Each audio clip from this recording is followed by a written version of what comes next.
네, 대한민국의 대전환을 모색합시다. 릴레이 인터뷰를 오늘부터 시작합니다. 오늘 첫 번째 순서는 정치학 분야에서 정치학자로서 또 진보적인 또 사회운동에 열심히 기여해 오신 그런 진보적인 그 지식인으로서 우리 사회의 여러 가지 개혁 방안에 대해서 그동안 많은 말씀과 또 쓴소리를 해주셨던 분이십니다. 김세균 서울대 명예교수님 모시고 우리 이 세월호 참사로 온 국민이 슬픔에 잠겨있는 이 상황을 우리가 어떻게 좀 진짜 생명과 안전이 보장되는 인간 중심의 사회로, 생명 중심의 사회로 거듭날 것인가에 대한 그런 고견을 한번 들어보는 그런 자리를 시작하도록 하겠습니다. 저는 대타로 오늘 진행을 맡게 됐는데요. 민교협 사법개혁위원장 맡고 있습니다. 서강대학교 이호준 교수입니다. 반갑습니다. 반갑습니다. 네, 네, 선생님 반갑습니다. 예, 반갑습니다. 네, 우선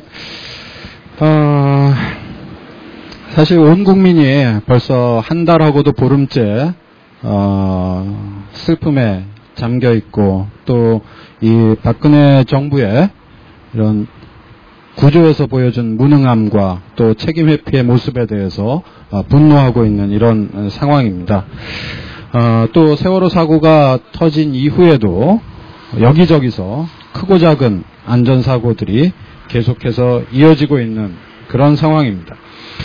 우리 사회가 이와 같은 총체적인 난국의 상황에 처하게 된 그런 이유가 무엇인지 우선 모두 말씀부터 간단하게 좀 시작해 주시죠. 네, 대단히 어려운 질문인 것 같은데,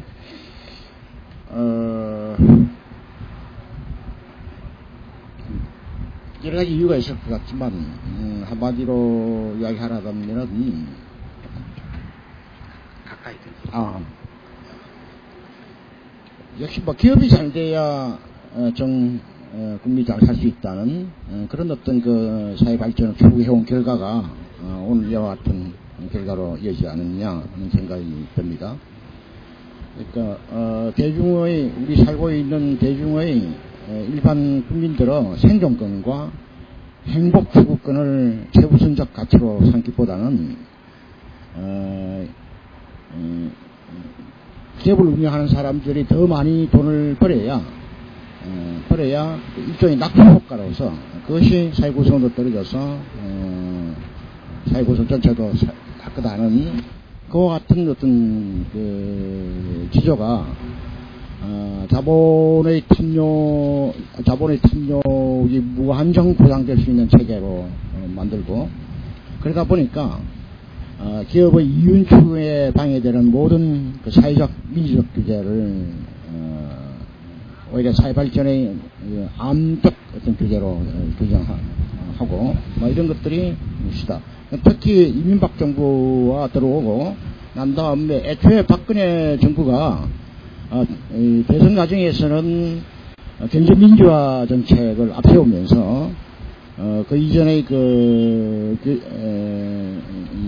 그냥 시장 중심적 그런 자본적 모든 그 규제에 반대하는 그런 정책의 시작에 벗어나서 이런 자본운동에 대한 민주적 사회적 규제에 찬성하는 듯한 이런 입장을 보이다가 이상하게 대통령이 되고 난 다음에는 오히려 다시 그 옛날에 자기 자신의 그 줄포세 정책으로 되돌아가서 모든 규제를 암적 규제로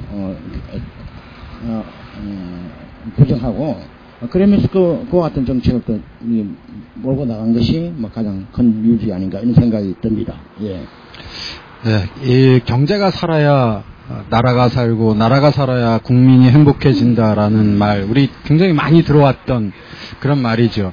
네, 이런 식의 국정 철학을 가지고 규제 완화 정책을 추진해 왔던 이 정부의 책임이 굉장히 엄중하다라고 하는 말씀을 해주셨는데요.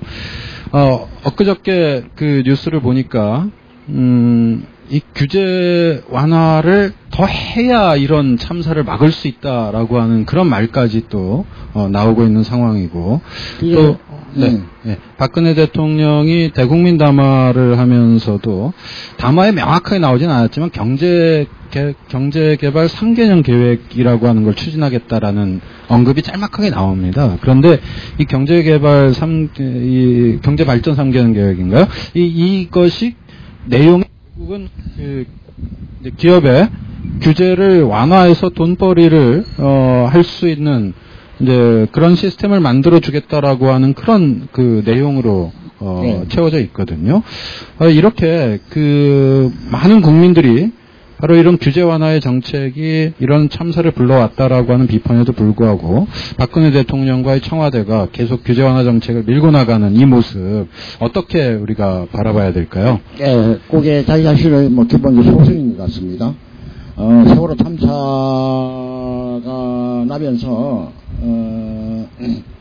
이 정부가 추진했던 규제 완화 정책이라든지 민영화 정책이라든지 외주화 정책이라든지 이런 것들이 심각한 이런 그 대형 사고 참사를 불러올 수 있다는 사회적 인식이 확장됨에도 불구하고 규제 완화 정책 그 자체는 잘못된 것이 아니다. 그냥 기본적으로 규제 완화를 해가는 속에서 필요한 뭐 안전 조치를 해야 한다는 이런 태도를 보이는 것은 자기 자신이 지금 현재 이 문제의 핵심을 정확하게 전혀 파악하지 못하고 있다는 것이 아닌가 이런 생각을 가지게 됩니다. 네, 선생님께서는 정치학을 전공하셨고 무엇보다 이 소위 정치 권력에서 이번 참사에 이제 어떻게 그 대응해 왔는가라고 하는 거에 많은 관심을 가지고 보셨을 것이라고 생각을 합니다. 세월호 사고가 발생한 이후에 이 새정치민주연합은 굉장히 무기력한 태도를 지금 보여주고 있고요. 또 새누리당은 어떻게든 이 사태가 좀 파급되지 않도록 축소하고 은폐하려는데 좀 급급한 그런 모습을 보여주고 있습니다. 반면에 진보적인 정치 진영은 사실 존재감이 좀 사라졌다고 봐도 과언이 아닌 이런 상황이고요. 현재 이 세월호 전국이라고 이야기해도 되는데 이런 세월호 전국에서 정치권들이 대응하고 있는 이 방식들에 대해서 선생님 어떻게 평가하시는지요? 예, 지금 현재 이야기하는 것은 국가 발전의 기본 기조가 어떤 거와 되느냐와 관련해서 정치권이 취하는 태도와 거기에 관련된 정치권의 태도가 문제가 되는 것 같은데 기본적으로 지금 집권 여당이라는 것은 그런 노골적인 신자유주의 정책, 완화 정책으로 대표되는 노골적인 신자유주의 정책을 계속 추구해 나가는 고자 하는 정치 세력이기 때문에 자기 자신의 책임 회피에 뭐 주력할 수밖에 없는 것이고, 그런데 이제 또 지금 현재 새정치민주연합으로 대표되는 야당이 문제가 되는데, 야당의 경우는 실질적으로 뭐 우리가 보면은 김대중 정권이라든지 노무현 정권 역시 IMF 이후에 한국의 경제 위기를 극복해 나가는 과정에서 일종의 그 IMF의 처방을 받아들이고 하면서 신자유 정책 그런 정책을 기본 추구해 왔던 거죠. 왔는데 그러다가 18대 대선을 맞이해서 정부가 이명박 정부가 그동안의 정부가 줄곧 이명박 정부가 바로 이 신자유 정책을 개성해서 더욱더 노골적으로 추구했던 그 관계로 일정하게 탈신자유주의적 그런 정책 입장으로 입장이 바뀌었다고 생각이 듭니다. 그런데 18대 대선이 끝나고 난 다음에 지금 야당 역시 그 18대 대선 때 보였던 일정한 그런 탈신자유 정책을 계속 나가기보다는 오히려 그것이 지나치게 급진적이고 해서 좀 더, 뭐, 보수층으로부터 지지를 못 받았다 하는 입장으로 다시 이런 것이 간에 대세가 되면서 다시 이렇게 신자유주의 정책을 회귀하는 모습을 보인 것 같습니다. 그리고 막 오늘날 특히 김한길, 안철수 대표로 대표되는 야당은 거의 새누리당의 뭐 거의 제2중대 역할 이상을 하지 못하는 그런 양상을 보이는 것 같습니다. 그러다 보니까 오늘날 이 세월호 참사를 중심으로 일어났던 이 난국 그리고 우리 한국 사회의 발전 진로에 대한 전반적 반성이, 총체적 반성이 필요하고 근본적 대전환이 필요하다는 이 국민적 여망을 안을 수 있는 능력을 새누리당뿐만 아니라 지금 현재 야당도 가지 못하고 있는 상황이 전개되어 있는 것 같습니다. 그러면은 뭐 이런 시기는 보다 뭐 진보적 정치 세력이 그 공백을 메꾸고 국민들의 여망을 안고 대변해 줄 수 있는 힘으로 나타나야 되는데 또한 그 자체도 지금 최악의 상태로 몰려 있는 뭐 이런 것 같아요. 그러니까 참 어떻게 보면은 오늘의 어떤 정치 세력에도 믿을 수 없는 그런 형편이고 그렇기 때문에 지금은 우리나라 사람에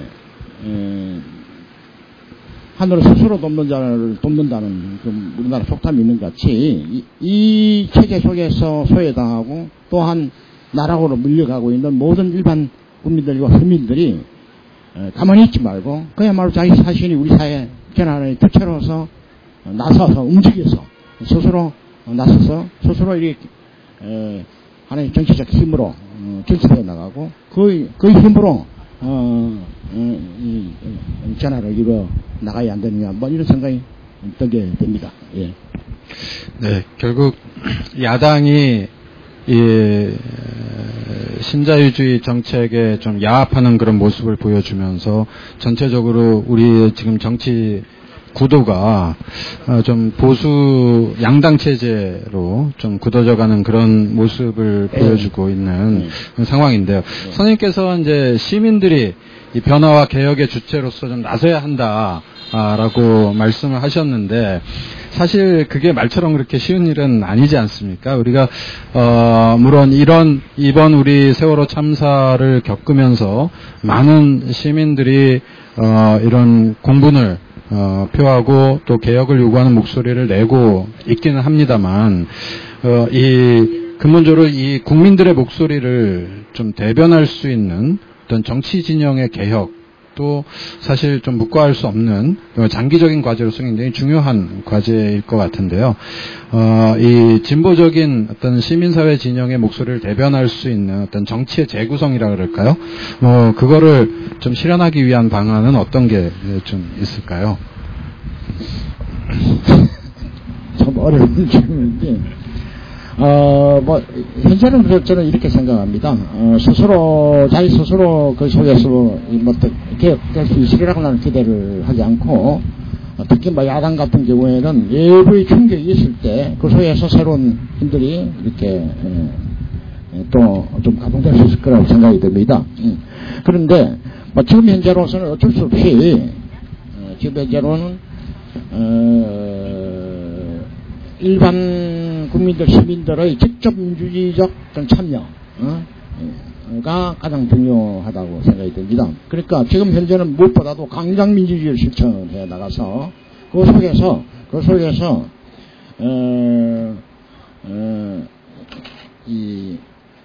우리 한국 사회가 어느 방향으로 갈 거야에 대한 가장 폭넓고 넓은 그런 민주적이고 집단적 토론이 필요하고 토론과 실천이 필요하고 그 속에서 새로운 정치적 힘을 우리가 생성시켜 나가야 안 되겠느냐 그 생각해야 합니다.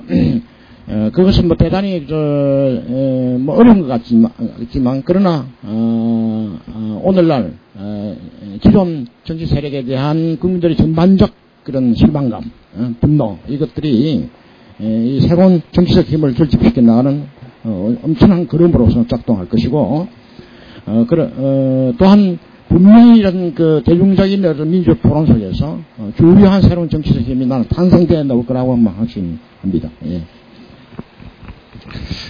예, 세월호 참사로 많은 학생들이 희생이 되었고 또 그렇기 때문에 이 희생자의 중심에는 항상 학생들이 그동안 있어 왔던 것 같습니다. 그런데 잘 많이 알려져 있지는 않지만 그 아르바이트로 일했던 그런 젊은 청년 또 많은 그 일반 시민들의 희생자들도 적지 않은 숫자가 또 있었고요. 또 이런 상황에서 이런 참사의 또 가장 근본적인 그런 원인으로서 우리가 이 안전과 생명을 좀 경시하는 이런 산업 현장의 문제를 또 많은 사람들이 지적을 하고 있습니다. 이미 우리는 1년에 한 2,500여 명에 이르는 노동자분들이 산업재해로 소중한 목숨을 좀 잃고 있는 그런 상황이고요. 또 더 나아가서 우리 이 산업 현장에서는 여러 가지 유해 가스의 누출 사고라든지 혹은 그 삼성전자의 뭐 백혈병 그런 사고라든지 이와 같은 크고 작은 그런 사고들이 끊이지 않고 있는 상황입니다. 근데 이런 상황들이 계속해서 발생하고 있는 것이 결국 이 자본의 이런 그 탐욕스러운 이윤 추구를 좀 민주주의적으로 시민들이 주체가 돼서 좀 제어할 수 있는 어떤 그런 시스템이 좀 붕괴돼 버렸기 때문에 그런 것 아니냐 하는 그런 지적들이 많이 있는데요. 여기엔 분명히 어떤 정치적인 역할들이 많이 좀 필요할 것 같습니다. 한 말씀 좀 해주시죠. 예, 그거는 이제까지 이야기한 것 그대로 연결되는 이야기 같습니다. 이 자본은 기본적으로 이윤 추구를 가장 많은 최대 이윤을 추구하는 자본의 본성이기 때문에 자본의 가지고 있는 탐욕 뭐 특별히 어떤 A라는 자본가는 뭐 더 탐욕스럽고 덜 탐욕스럽고 없고 모든 자본가는 다 기본적으로 탐욕스럽다고 뭐 생각을 해야 되고 그러면 그 자본의 탐욕을 는 어디까지나 자본이 탐욕한 그 사회 내부의 그런 민주적 사회적 규제가 철저할 때 일정하게 규제할 수 있는 거죠. 그런데 이런 기업 살리기, 살리가 우리 경제를 살린다 하는 모든 것을 기업 위주로 하는 어떤 그런 사회 발전을 하다 보니까 그런 사회적 민주적 규제 시스템 자체가 붕괴돼 버린 것이 하나의 오늘날의 것 같습니다. 그리고 이런 시스템은 자본의 탐욕을 무한히 보장하는 것은 일반 국민들에게 항상 무한 경쟁 속에 노출시킵니다. 그러니까 무조건 성자 독식의 그런 무한 경쟁 속에 사람들을 몰아넣는데 이런 무한 경쟁 속에서 사람들은 속에서는 사회적 불안한 것이 어쩔 수 없이 소수의 사람들에게 이렇게 집중될 수밖에 없고 그 무한 경쟁 속에 살기 위해서 발품을 치면 칠수록 사람들이 더욱더 이렇게 미래에 대한 어떤 그런 잘 살 수 있는 보장이 서는 것이 아니라 압도적 다수는 더욱더 빈곤 속으로 절망 속으로 떨어지고 사회적으로 그리고 수많은 사람들이 또한 비정규직으로 내몰리고 또 비정규직이 몰린 사람들이 이렇게 나중에 최종적으로 또한 사회적으로 더 살림을 서서 목숨을 버리는 생각나는 거죠. 뿐만 아니고 이런 자본 이윤만을 생각하다 보니까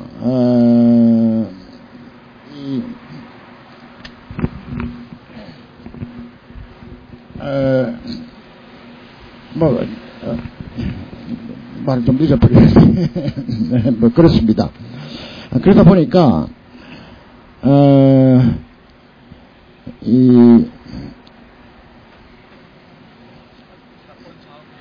네?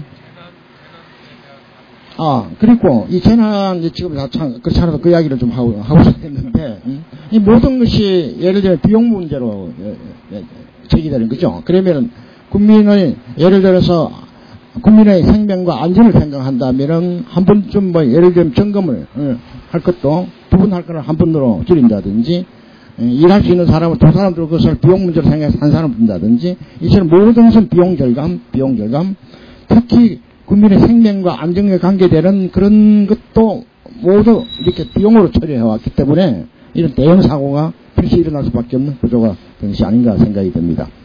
이것은 이제 우리가 철저히 바꿔야 되는데, 일단은 그냥 그 첫 시작은 국민의 생명과 안정에 관계되는 그 부분에 대한 어떤 그 철저한 민주적, 사회적 이런 그 규제, 시스템부터 만들고, 그 부분은 비용을 생각한 것이 아니고, 비용과 이윤보다는 사람의 생명과 안전을 도모하는 시스템으로 바꾸는 것들이 1차적으로 중요한 과정인 것 같습니다. 예.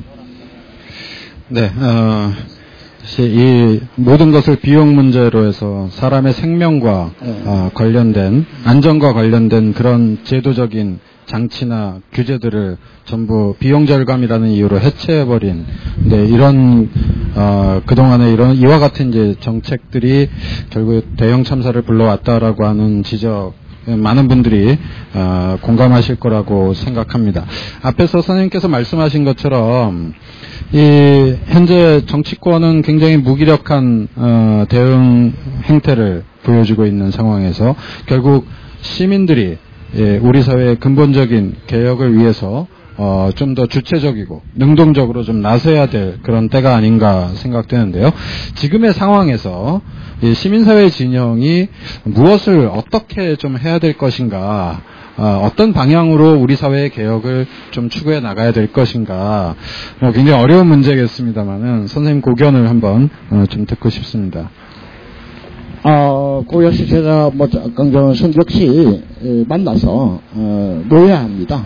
사람이라는 것은 일반 시민이라는 것은 개별적 존재로 있을 때는 한 사람의 개인으로서는 그야말로 나약한 존재이고, 서로 만나서 모이고 토론하고 만나면서는 그만큼 힘이 생기기 때문에 일단 모여서 무엇을 할 것인가에 대한 것은 제 생각에는 무엇보다도 그 내부에서의 민주적 토론이 가장 중요하다고 생각이 듭니다. 그런 강성한 민주적 토론을 우리 사회에서 조직해 나간다면 분명히 오늘날 우리가 처하고 있는 이 문제들을 어떻게 돌파해 나갈 것에 대한 중요한 어떤 결론들을, 좋은 결론들을 낼 수 있고, 또 그런 결론들을 실천할 수 있는 힘이 거기서 나오지 않은가, 이렇게 생각이 듭니다. 예. 네, 유가족 여러분들께서 많이 걱정하시는 대목이 있습니다.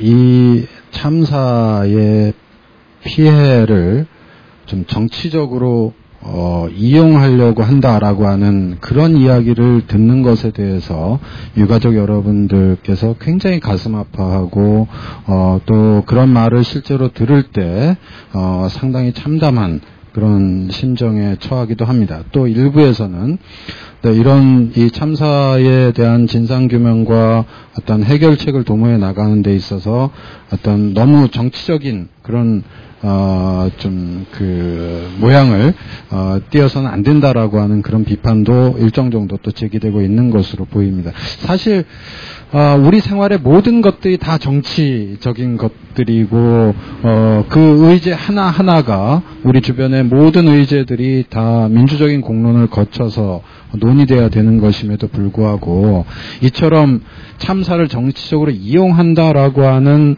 그런 말을 듣는 것에 대해서 참담한 심정을 느껴야 되는 것이 어찌 보면 우리가 처해 있는 이런 대한민국 이 민주정치의 현실을 보고 있는 것 같아서 굉장히 안타까운 그런 마음입니다. 선생님께서는 어떤 생각이신지 좀 궁금합니다. 예, 세월호 참사를 일으킨 우리 사회 여러 가지 구조적 문제도 정치적인 문제였고, 또 이 문제를 어떻게 해결할 것인가 하는 것이 또 정치 문제이기 때문에 이 문제를 풀기 위한 우리들의 운동, 일반 시민들의 운동은 분명히 정치화되어야 합니다.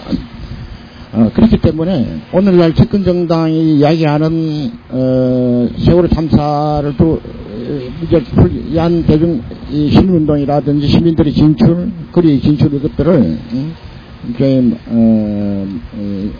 정치적이다.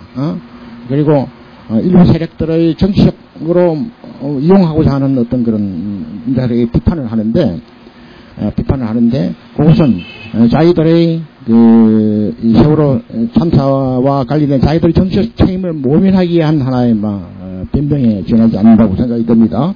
그런데 무조건 많은 사람들이 또는 유가족들 중에서도 많은 분들이 이런 어떤 시민운동이라든지 거리의 투쟁이라 집회라 이것을 좀 정치적인 운동으로 상당히 이렇게 해석을 해서 거리를 둘러 하는 움직임도 있지 않을까 싶은 생각이 들어요. 그것은 뭐지 하면은 항상 스스로의 정치화되는 그 자체를 두려워해온 이제까지의 어떤 그런 일상적 사고의 에서 나오는 하나의 발언이라고 생각이라고 반응이 드는데 이 과정 속에서 유효자 자신들도 정치적이냐 아니냐 그 자체가 중요한 것이 아니고 반드시 이 유가족 운동 자체도 정치화되어야 하는데 문제는 어떤 식으로 정치화될 것이냐를 함께 고민해 나가야 안 되겠느냐고 생각이 듭니다. 그러니까 더 이상 이렇게 정치적 이용이라든지 집권층이 이야기하는 정치적 이용 이런 개념에서 과감하게 탈피해 나가는 것이 필요하지 않느냐고 생각이 듭니다. 예. 네, 이 과거에도 어떤 국가 정책적인 어떤 이슈나 어떤 사회적인 문제가 어떤 발생했을 때, 대형 사건이 발생했을 때마다 국회에서 이제 국정조사니 청문회니 하는 것을 많이 우리는 보아왔습니다. 그런데 여지껏 저도 그렇고 많은 분들이 국정조사니 청문회니 하는 거를 맨날 해봐야 별다른 성과도 내지 못하고 오히려 이것이 보다 근원적인 철저한 진상조사를 좀 가로막는 그런 방해 요인으로 작용해 왔지 않나 하는 생각이 듭니다. 어저께 이 여야가 이 세월호 참사에 대한 국정조사를 실시하기로 합의를 보았다라고 합니다. 이 과거의 경험에 비추어서 이런 진상조사의 철저한 진상규명에 좀 다가가기 위한 그런 노력이 보다 절실하게 좀 필요하지 않나 하는 생각이 드는데요. 현재 국회에서 이루어지는 이 국정조사에 대해서 좀 어떻게 임해야 하는지 좀 한 말씀 부탁드리겠습니다. 예, 국회가 옳은 국정조사라든지 청문회 같은 것을 할 수 있도록 압력을 넣어야 되겠죠. 넣어야 되는데 아시다시피 국정조사 해봤자 그거 뻔할 거다고 싶은 인상이 오는 것도 저도 사실입니다. 제 생각은 그렇습니다. 국회가 얼마만큼 움직이냐 하는 것은 결국 국회로 향하는 국민적 압력이 얼마나 크냐는 그 압력의 크기에 비례한다고 생각이 듭니다. 이제까지 국정조사 예를 들어서 1987년 이후 민주화 투쟁 이후에 최초의 이제 새로운 민주선거를 통해 국회가 구성됐을 때 그때의 청문회를 보면은 국민들이 기대 이상의 어떤 그런 청문회를 한다 이런 인상도 많이 받고 참 시원하다 하는 이야기도 많았는데 이것은 그 당시 때 민주화를 바랐던 국민들의 그 국민적 그런 압력의 수준이 그만큼 높았다는 것을 이야기하는 것이고 그 이후에 국정조사라든지 모든 것들이 지지분해해졌다는 것은 외부로부터 그런 압력 자체가 그만큼 국민적 그런 시민적 압력이 약했다는 증거죠. 그러니까 이번에도 이런 여러 가지 운동을 통해 가지고 거대한 이 국민적 이 운동이 거대한 흐름으로서 하면서 넘쳐 흐르면은 국회 역시 어쩔 수 없이 그렇게 갈 것이고 그렇지 않은 이상은 또 좀 하다가 말겠죠. 그리고 그렇기 때문에 국회가 움직이느냐 안 움직이느냐는 것은 사실 국회 자체가 잘 안 하느냐가 문제기보다는 결국 제가 강조하고 싶은 것은 하늘은 스스로 돕는 자를 돕기 때문에 그런 필요성을 느끼는 사람 자체가 얼만큼 스스로 주체로서 나서서 나느냐에 결국 결론이 안 되느냐는 생각이 듭니다. 그런 조건을 만들기 위해서 같이 노력할 필요가 있지 않느냐는 생각이 듭니다. 역시 시민들이 주체로서 좀 더 적극적인 관심과 국회에 대한 압력을 좀 행사해야 되지 않느냐는 말씀. 생각을 해보면은 박근혜도 그렇게 자기 자신의 책임을 회피하다가 그래도 어쨌든 내가 뭐 책임 자격 있다고 기자회견 했는데, 논문까지 하려고 했는데, 이거는 결국, 최종적으로 그거잖아요. 최종적으로 사회를 움직이는 것은 기본적으로 최종적으로 민심이기 때문에, 비록, 박근혜 전식의 기자회견을 안 할 수밖에 없었던 것은 그런 민심의 흐름을 완전히 외면할 수 없기 때문에 그런 거죠. 그러나, 우리는, 이 흐름, 나타나는 민심만이 아니고, 그 민심 속에, 민심에 기반된 일반 국민들이 스스로, 정치적 힘으로 진출할 수 있도록 함께 노력할 필요가 있다고 생각이 듭니다. 예, 이 국정조사가 시작되긴 했습니다만은 이것으로 진상규명이 될 거라고 생각하는 국민들은 아무도 없을 것 같습니다. 이 세월호 참사에 대해서 각계각층의 이 시민사회 진영이 모여서 국민대책회의를 만들었고, 또 국민대책회의와 또 많은 시민들이 이 정부가 주도하는 것이 아니라, 또 국회가 주도하는 것이 아니라 바로 시민들이 주도하는 철저한 진상규명을 위한 그런 좀 특별위원회를 좀 설치해야 된다라고 하는 그런 주장들을 하고 있거든요.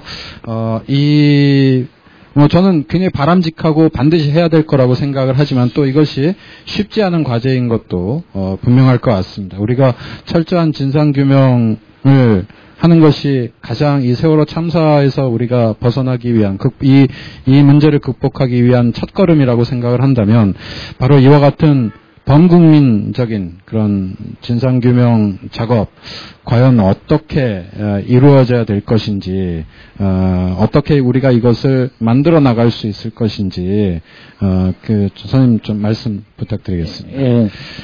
이 진상규명, 모든 문제 해결을 위해서 진상규명 필요하고, 근데, 따르는 엄격한 책임자 처벌 같은 것이 모든 문제를 해결하기 위한 1차적 하나의 처방인데, 근데 그것이 필요하다는 걸 알고 있는데, 그걸 정권에 맡길 수도 없고, 국회에서도 큰 기대할 수도 없는 상황이죠. 어쨌든 그런 상황 속에서, 범국민적 진상규명위원회 설립과, 고속에 분명히 그런 어떤 시민적 대표들이 참여하고, 하는 어떤 그런 요구하면서 운동할 수밖에 없는 거죠. 없는 것이고, 그러면서 할 수 있는 만큼 진상을 표명해 나가는 것이고, 부족한 것은 정말로 이후에 정권을 교체한 이후에라도, 철저하게 가거사를 해서 진상을 제공하든지, 최종적으로는 어떤 정권 교체가 있어야 되겠죠. 있어야 되겠지만, 그것이 이루어지지 않은 상황 속에서도, 조금 전에 그러한, 새로운 진상규명을 위한 범국민적 운동은, 결국에 해나갈 수밖에 없다고 생각이 듭니다. 네, 우리가 오늘 전국 교수들의 시국농성을 시작하면서 철저한 진상규명과 함께 이 박근혜 대통령의 정치적 책임을 묻겠다, 책임을 져라 라고 하는 그런 구호를 함께 외쳤습니다. 무슨 책임을 어떻게 져야 할 문제인지, 국가의 최고 책임자이자 국가 시스템의 수장인 대통령으로서의 책임이란 무엇인지 선생님 한 말씀 해주시죠.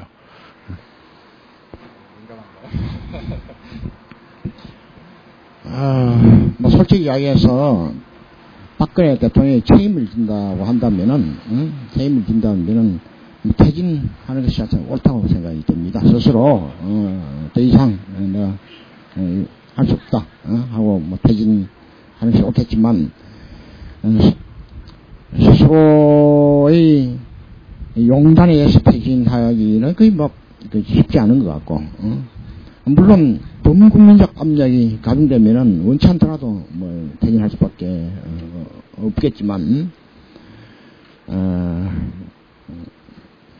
퇴진할 수밖에 없도록, 또는 퇴진 안 하더라도 더 많은 자기 자신이 책임을 질 수 있도록 함께 노력해 나가는 도리밖에 없는 거 생각이 드네요. 그렇지만, 다른 한편으로는 어쨌든 오늘 이 시기는 많은 국민들이 이와 같은 형태 우리 사회가 가서는 안 된다. 이 세월호 참사 문제를 이대로 방치하는 식으로 해서 간다면은 대한민국 그 자체가 침몰할 수밖에 없는 수밖에 없기 때문에 어떤 새로운 대전을 필요하다는 그런 강구한 인식이 있는 것 같습니다. 이런 많은 국민들이 가지고 있는 그 인식들이 가장 중요한 우리 새로운 사회를 만드는 그런 밑거름으로 생각하고 다 함께 노력해서 해서 모든 국민들이 새로운 사회를 건설하기 위한 좀이라도 자기 자신 나설 수 있도록 우리 함께 힘을 모아서 노력해 나갑시다. 감사합니다. 네, 이제 뭐 거의 이제 제가 준비한 질문이 이제 거의 끝나가는데요. 마지막으로 좀 근본적인 문제를 조금 한번 말씀을 듣고 싶습니다. 박근혜 대통령이 취임하면서 사회 안전이라고 하는 말을 굉장히 강조를 했죠. 처음에 이제 취임하자마자 이 행정안전부를 안전자를 앞으로 빼서 안전행정부로 만들면서 이 안전이라고 하는 것을 굉장히 강조했습니다. 그렇지만 지난 1년 동안 박근혜 정부가 해왔던 일은 결국 안전이라는 이름으로 국민들의 어떤 기본권과 또 이런 신자유주의 시스템의 문제를 지적하는 그런 비판들을 끊임없이 억압하는 데만 골몰해 왔던 그런 것이 바로 박근혜 정부의 안전 담론이 아니었나 하는 생각이 듭니다. 이번 세월호 참사를 겪으면서 과연 우리 민중들에게 또 우리 사회에서 우리가 정말로 추구해야 될 안전이라고 하는 가치가 과연 무엇인가? 이 문제를 좀 고민하지 않을 수 없는 건데요. 여기에 대해서 선생님 고견을 좀 말씀해 주시기 바랍니다. 대단히 어려운 질문인데. 예, 박근혜 대통령이 주장했던 안전이라는 개념은 제 생각에 그동안의 그 박근혜 통치 스타일이라든지 해서 평가를 한다면은 그야말로 공안적 그런 안전 개념 같습니다. 그러니까 뭐 파벌 한다, 오늘같이 우리들이 나와서 이렇게 농성을 한다, 시위를 한다, 집회를 한다, 이런 모든 것들이 국민들이 누릴 수 있는 어떤 그런 기본권이라든지 이런 식으로 접근하는 것이 아니고 이것이 사회의 혼란을 일으키고 사회를 불안하게 만들고 사회적 안전 시스템을 붕괴하는 그다하는 그런 공안적 접근으로 접근해왔고 우리가 파악하는 같은 국민의 생명과 생존권을 보장으로 삼는 그런 국민 기본권적 개념의 안전 개념하는 거리가 있었던 것이 오늘 이런 불행을 만든 씨앗이 아닌가 이런 생각도 많이 합니다. 예. 네, 생명과 생존 그리고 존엄이 보장되는 것이 바로 진정한 안전의 담론, 안전의 철학이 아닌가라고 하는 말씀을 해주셨고요. 선생님 오늘 말씀의 초지일관에서 하셨던 것이 결국 시민들이 좀 주체적으로 적극적으로 나서서 바로 이런 자본의 어떤 탐욕과 정치 권력의 오만함을 좀 견제하는 그런 역할들을 하고 우리 사회에 어떤 생명이 존중되는 사회, 민주주의가 실현되는 사회를 만들어 나가야 된다는 말씀을 계속 해주셨습니다. 사실 미리 질문지를 보내드리고 선생님께서 여러 가지 생각하실 수 있는 그런 좀 시간적인 여유도 좀 드리고 이렇게 했었어야 하는데 바로 이 자리에서 시작하기 직전에 질문지를 보여드리는 무례를 범한 거를 용서해 주시기 바라고요. 그럼에도 불구하고 굉장히 소중한 말씀을 해주신 것에 감사의 말씀을 드립니다. 혹시 네. 선생님, 마지막으로. 너무 일반론적으로 이야기를 하고, 네. 오늘 모든 것의 일반적인 것들도 한국 사회의 특수적 어떤 맥락 속에서 이렇게 관철되는 건데, 한국 정권이 가지고 있는 그런 아주 좀 특수한 어떤 것들, 특히 우리 한국의 요새 이야기하는 정경유착감이라든지, 공직자들이 공직을 사적 이익의 어떤 수단으로 삼고 있는 이런 어떤 특수한 어떤 그런 맥락들을 이런 것들은 뭐 충분히 이야기 못했을 때다니. 선생님 더 말씀해 주셔도 됩니다. 아니 뭐 그거는 그때는 처음으로 이야기를. 네네. 혹시 여기 같이 앉아 계신 선생님들 중에서 뭐 짧게 하시고 싶은 말씀, 혹시 또 뭐 이런 말씀 좀 들었으면 좋겠다라는 질문 뭐 있으시면 좀 해주시죠. 없으신가요? 선생님 뭐 하시고 싶은 있으면 한번 이야기해 보세요. 금융자본의 속성에 대해서 누구보다 많이 아시는데.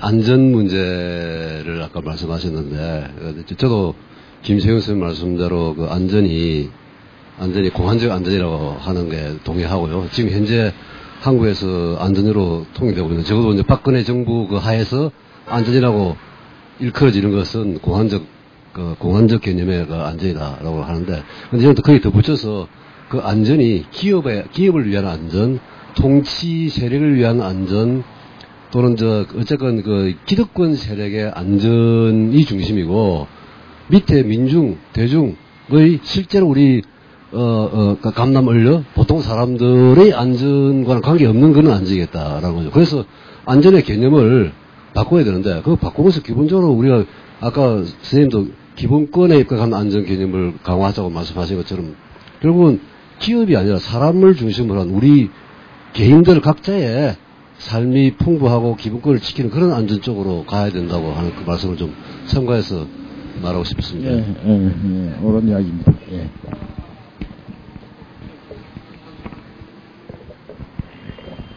혹시 더 말씀하실 선생님 안 계신가요? 오늘 그 선생님 말씀 괜찮았죠? 네. 귀한 시간 내주신 선생님께 박수 한번 보내드리겠습니다. 갑자기 이렇게, 참, 갑자기 이렇게 이야기하니까 참 힘드네요. 예. 너무 죄송합니다. 오늘 첫 시간이라서, 좀 여러 가지 준비가 좀 미숙했던 것 같은데요. 선생님께서 너그럽게 양해해 주시기 바랍니다. 네. 이상으로 그럼 오늘 이 대한민국의 대전환을 모색한다 릴레이 인터뷰 첫 번째 시간 김세균 선생님과 함께 했습니다. 마치겠습니다. 감사합니다.